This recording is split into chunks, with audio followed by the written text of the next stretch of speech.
My divorce girlies are going to know what I'm talking about. So when I was married for 13 years, and I like 100% supported my ex-husband in like the startup of his business. Like, I created his LLC. I did all of these things. I pushed him to go to his taxidermy school. I made sure that he had a business. I picked the start date. I made the Facebook page. I did all of the things for him. And in the background, I was building my own business and working full time. Fast forward several years later, and we decided to get a divorce. Things just didn't work out. The why doesn't matter, but what does matter, and what I'm really struggling with right now, and I'm sure that I'm not alone, is that I was the breadwinner, right? He was a small business owner, so...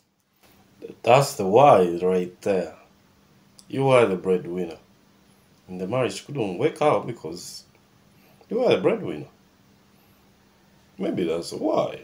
Okay, let's watch some more. I'm jumping to conclusions. Tax returns, you know, write-offs, all the things. And I worked full-time W-2 making over 6 figures a year. So when it came down to time for our divorce, even though the reasons of the divorce were not my fault fully, no, I shouldn't say that. I'm just as much to be held accountable for the divorce as him. Anyways, because I made the majority of the money on paper, I was required to take all of the debt in my divorce or pay him alimony or child support. Well, I willingly took all of the debt, and 100% am supposed to pay for all of the kids' activities and all of the things, which I do. And like literally everybody in my life told me not to do that. And I thought, it's fine. I've got it. I'll be able to handle it. Everything's fine. The boss lady in you couldn't allow it, huh? Regrets. Be able to do it.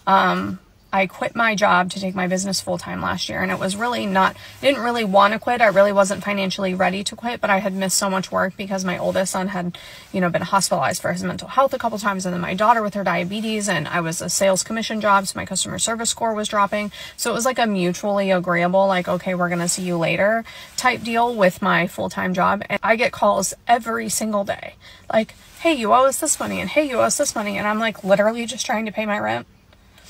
And I'm not asking for anything unless you like want to join my coaching programs. Like, that would be great. But like, I'm not asking for you to like Venmo me money. I'm venting because I'm so frustrated, because it's like life's not fair, and I know that, and I'm not gonna like sit in victim mentality. I had just left my marriage of 14 years and joined dating apps, and someone that I had known for 15 years at that point, but I had not talked to for maybe 7 or 8 years, contacted me. They were confused because they thought I was still married, and I had a dating profile, and I let them know that my marriage was over, and kind of filled them in a little bit. Early this year, I came out as gay to my husband, soon to be ex, and he had the sweetest and most amazing reaction, and this is what he said. What did you say? I said that I was so proud of you, and that was the bravest thing I've seen that anyone do. And now we are going our own separate ways, and we're about to put this house on the market, and that's all she wrote. Be like my ex-husband. Be that good of a person. How come he didn't pick it up? Like, I'm sure maybe you can know. I mean, is there a way that somebody can know? Maybe, I don't know, like,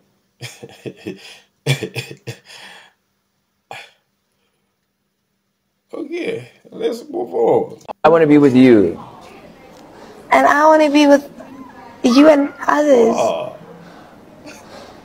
So, my ex-husband, who we got divorced in December, but continued to, for some reason, see each other through January, got in a relationship with a woman at the end of February, and I just found out he got married already. So this is his 5th wife, and why does it bother me? I guess because we just... Why do women regret leaving this type of guy?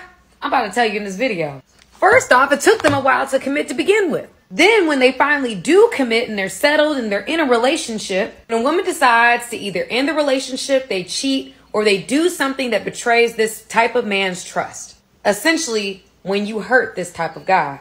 Ladies, there is no coming back from... I make this, we break up. We break up. We break up.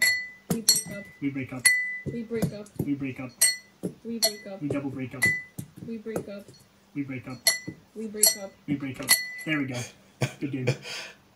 I'm going to divorce my husband of 10 years. My husband and I met when I was 18. It had always been just me and my best friend, but when my husband came along, we became an inseparable trio. For me, it was love at first sight. I had the biggest crush on him, but didn't want to ruin the friendship thing we had, so I kept it to myself until he confessed to me when we were 20. Things went fast, and we got married when we were 22. My best friend got married too, and we have all remained close. We had invited my best friend and her husband around for dinner, and we were joking about things when my husband brought up how he had always had a crush on my best friend, but then she got a boyfriend, so he settled for me instead. When I tell you, my whole world just came crashing down. I realized my marriage of 10 years was him settling for second best, that I was never his first option. After that, everything he did just started to annoy me, and he just stopped being attractive to me anymore. We haven't slept together in 6 months because I feel so disgusted. I just want out. I feel like I've wasted my life. I'm disappointed in him and myself for believing I was the one he liked.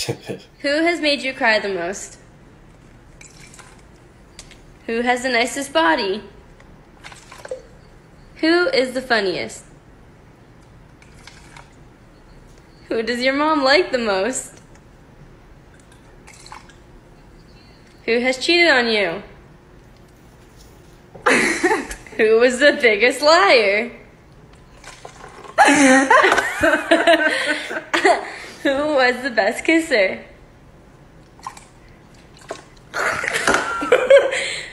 Who do you think loved you the most? Oh man. So you see, like, can a relationship work like that? It can't. I mean, she's still traumatized and she's still in love with the ex-boyfriend. We move on. No way, you touching my woman. Oh. As black men age, their desirability increases. Thus, their optionality of women is always expanding. And the exact opposite is true for black women. As we age, doesn't matter how much money we accumulate, our degrees or professional accolades, the reality is that our marriage and partnership market value is depreciating with every passing year. No matter how good we look, no matter how fit we are, men are still seeing primarily our presumed dwindling fertility as a knock against us. Honestly, if I was a man, I would only date single mothers or people or mothers, period. Because I'm gonna stop you there. Let me get an explanation to that.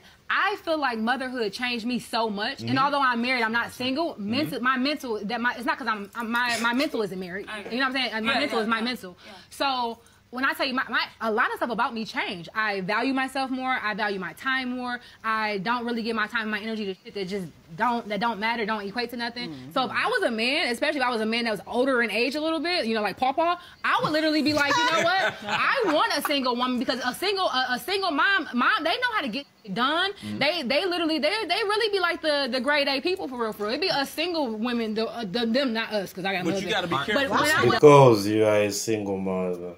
That's why you're saying that, and the dating market is a little bit harsh, like, because most of the guys that you look are coming on your way, they are not people that want to settle with you.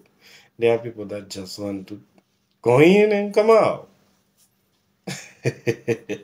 I'm just saying here, don't shoot the messenger.